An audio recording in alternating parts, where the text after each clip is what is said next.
Well, hello there.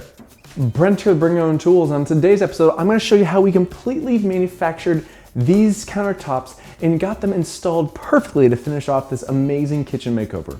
If you want to know how to do it, keep on watching. Let's get started.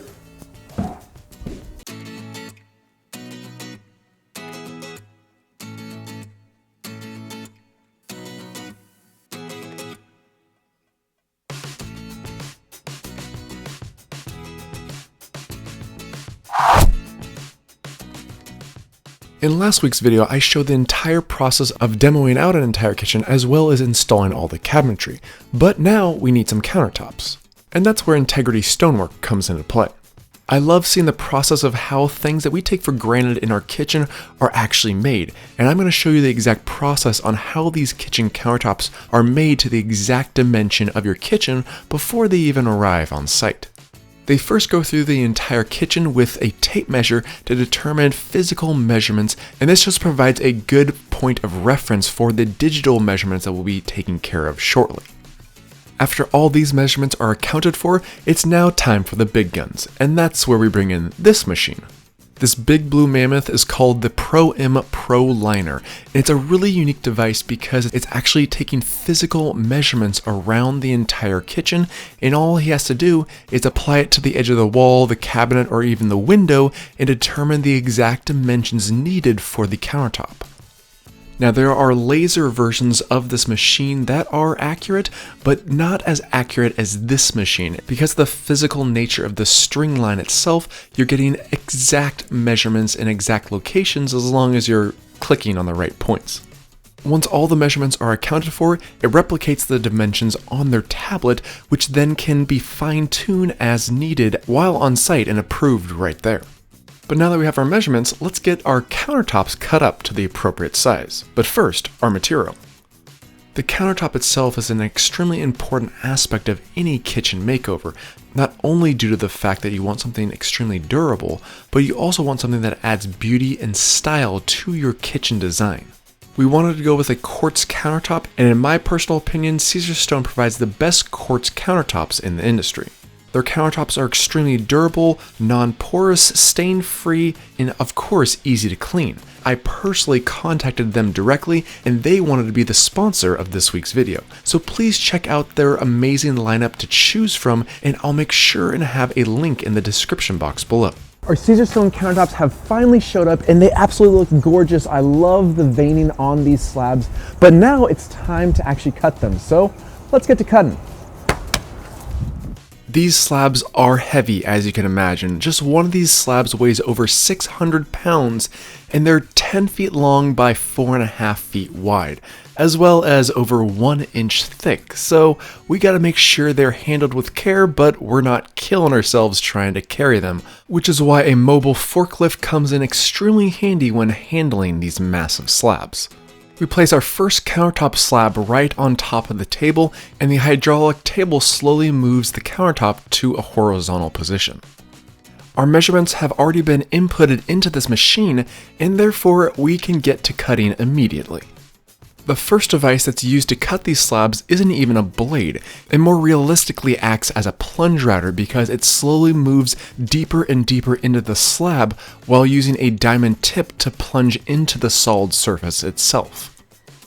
This specific tool is used to get all the inside corners of our slab. That includes all the inside corners for the sink as well as any spots on the countertop itself. And in order to protect the Caesarstone as well as the tooling, you need to make sure we're using copious amounts of water during the entire cutting process. Now that all of our inside corners are taken care of, we can move on to the real behemoth on this piece of machinery, which is this 20-inch diameter wide diamond blade.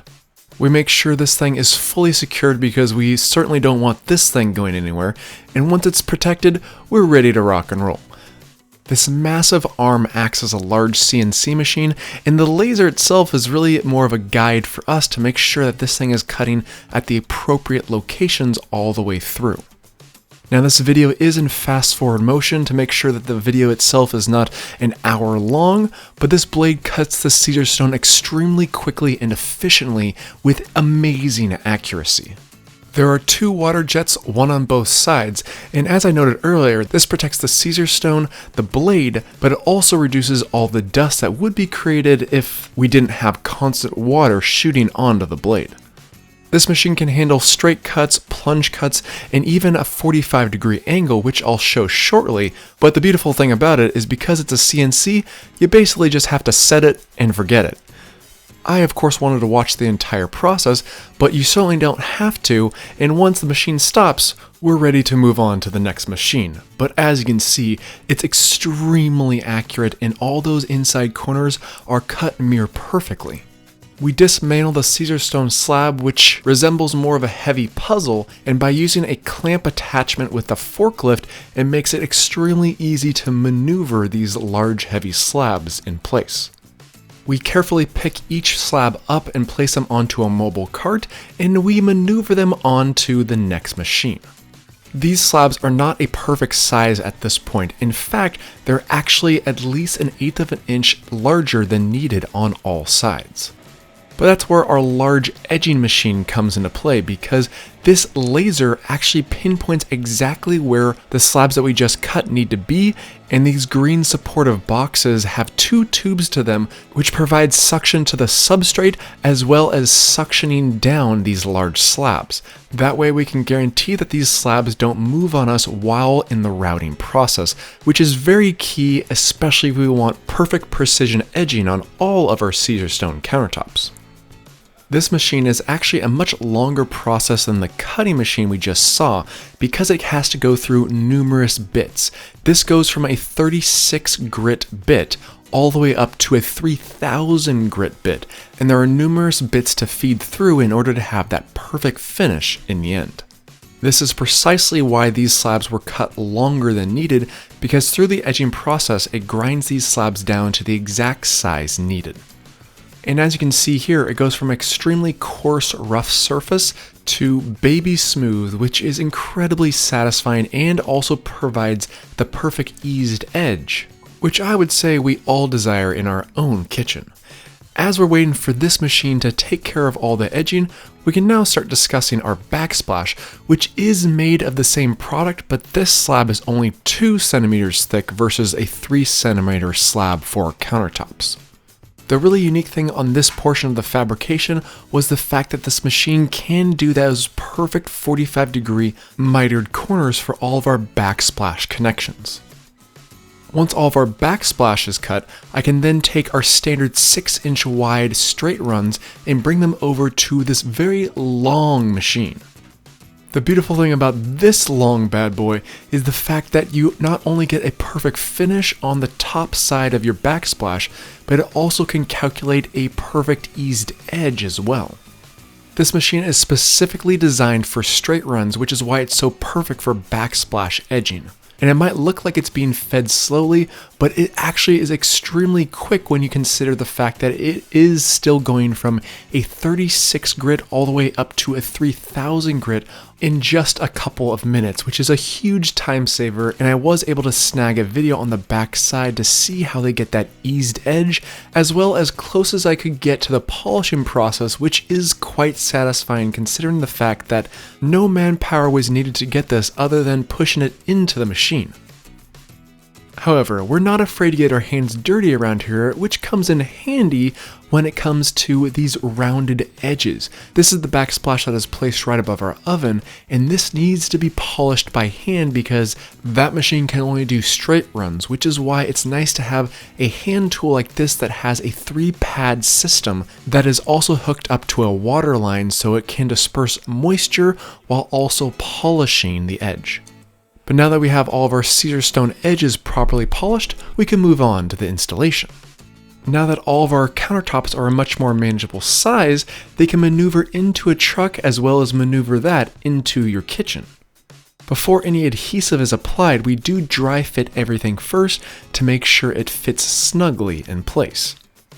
After working in this kitchen for weeks, it is remarkable how perfect of a fit this is because I personally know how out of whack all these walls are. Luckily for us, the only seam that we had to account for on the countertops was right in the middle of this sink, and the first course of business is to make sure that everything is fully level. There is some very minor shimmy needed in order to have proper alignment at the seams, but once that was taken care of, it's time to get these slabs glued together. We take some acetone to the seams to make sure that everything is perfectly clean, and of course tape off the edges of our seams to make sure that any of the excess epoxy is easily removed by removing the tape. Now it's time for the epoxy, and this is a super thick epoxy mix, which we do gradually add some pigments to make sure we have a proper color match for our seam.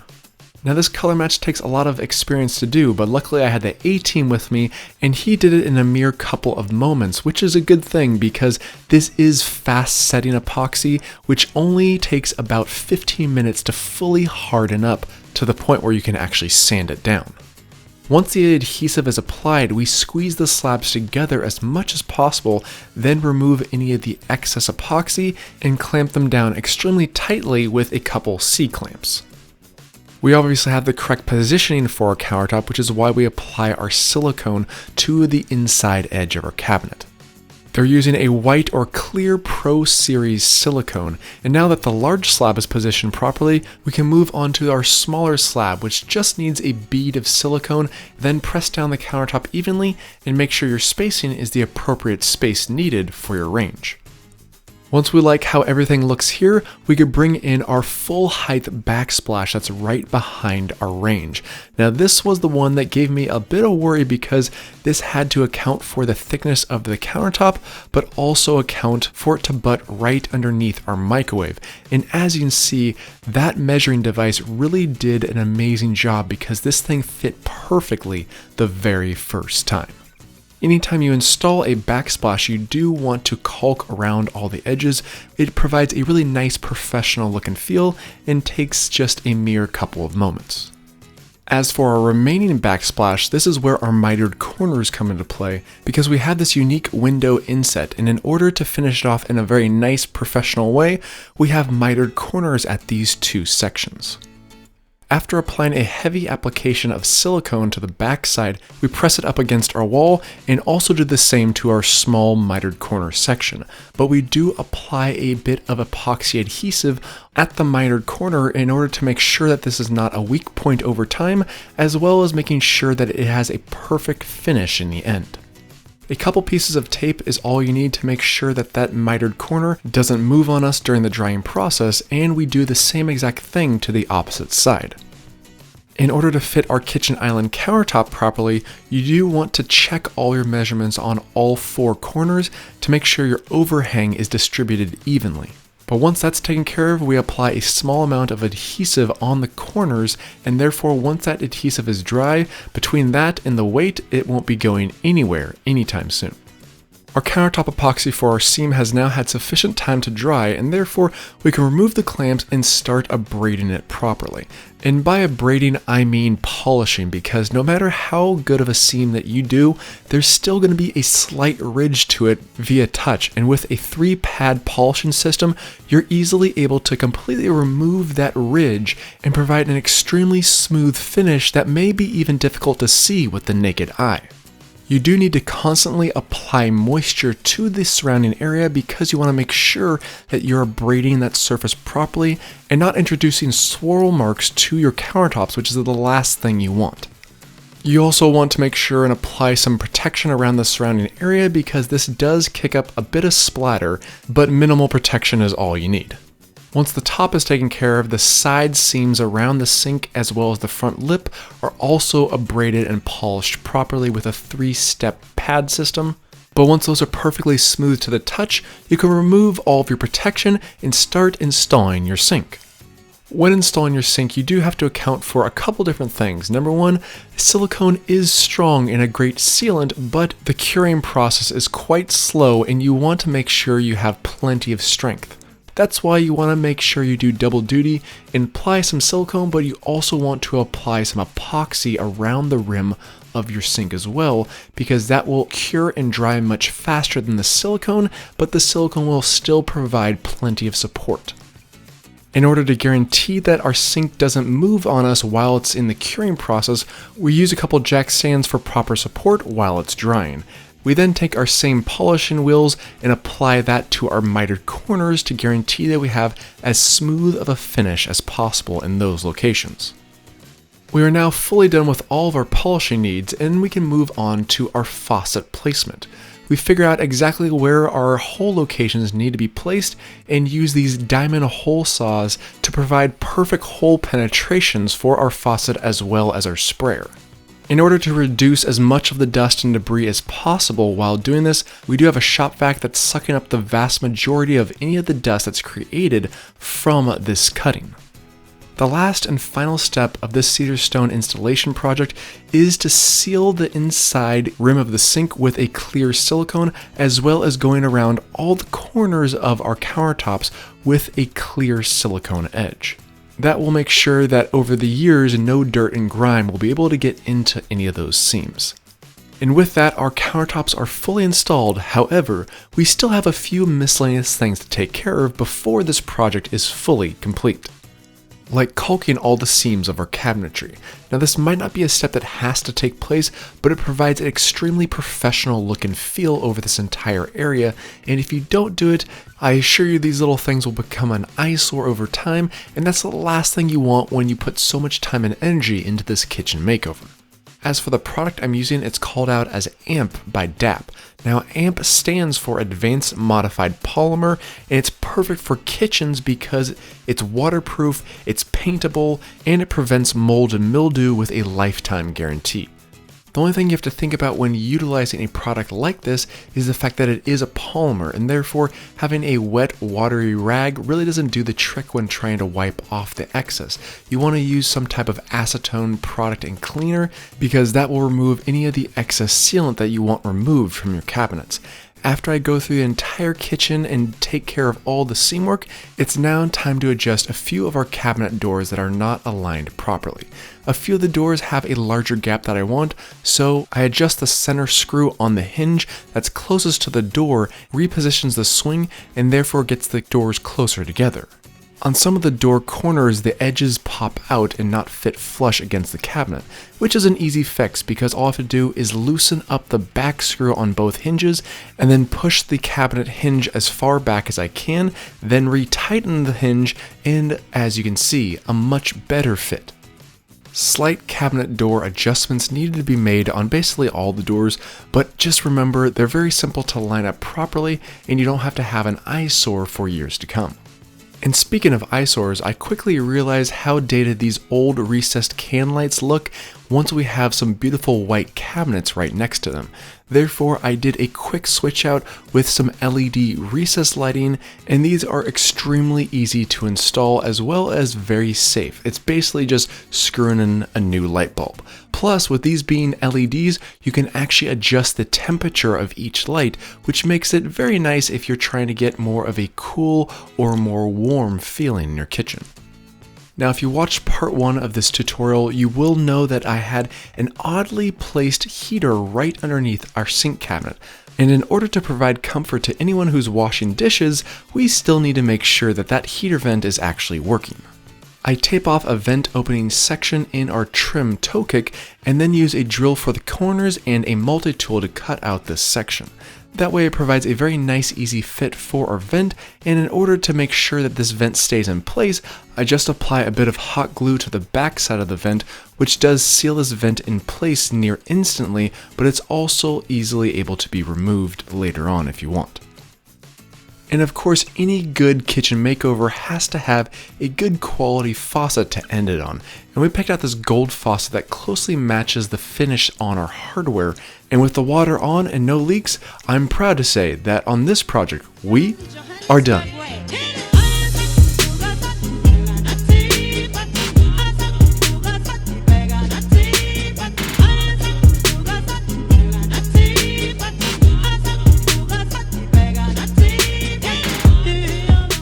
I truly love this amazing transformation of this entire space. These countertops absolutely look gorgeous, and I want to say another special huge thank you to Caesarstone for providing all the materials for these countertops. The hint of the green veining within these slabs look absolutely gorgeous and go perfectly with the surrounding cabinets. But there is one request I would like to ask all of you, the BYOT faithful, because I know this was a different style from my normal video style because I personally wasn't manufacturing these countertops nor installing them because it takes a professional to do so.